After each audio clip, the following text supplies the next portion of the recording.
In today's video, we're going to talk about how to get certified as an HOA board member or a homeowners association board member.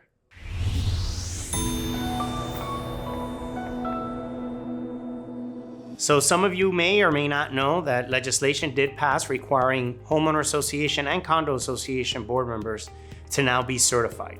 This was actually something that I'm very excited about, and many within our industry are very excited about, because it allows our board members to get a better understanding of the ins and outs when it comes to governing a community association.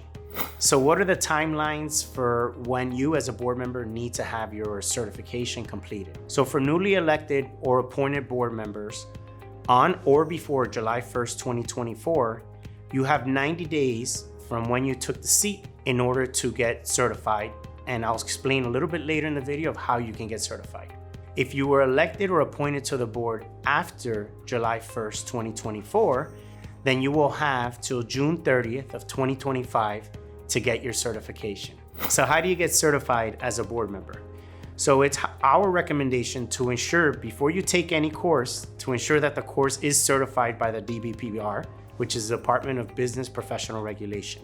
Most attorneys within our industry that are condo or HOA certified, they will be hosting the class at no cost to you, or your association attorney will possibly host that course for you as well. There's also another certification with Florida International University. There is a cost associated to that one. However, it provides a plethora of knowledge and insight into community association management. So how long does your certification last for?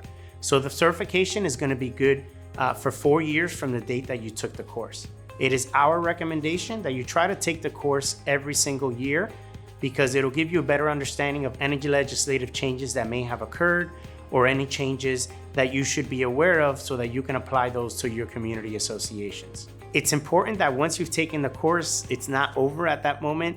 The secretary of the association does have the responsibility of making sure that they keep the completion of those certifications on record of the association. These certifications should be up on the association's website and available to all the residents should they ask for that information. Typically, our self-managed associations will have more responsibility in managing this. If you have a professional management company, they will help you support in putting that information together for you, or I should say putting it away for you. So if you'd like to get the courses that are certified by the DBPR, or you're interested in taking FIU's course, scan the QR code here on your screen and it'll take you straight to all the resources that we have available. Now, I do want to take a second to plug my alma mater, FIU, Go Panthers. I've heard from my clients that have taken the course that they say it's phenomenal. So good job to you, FIU, and all those that put the course together. So now let's wrap up this video. We appreciate you guys watching this video. If you enjoyed it, make sure to subscribe and hit that like button. I'll see you in our next video.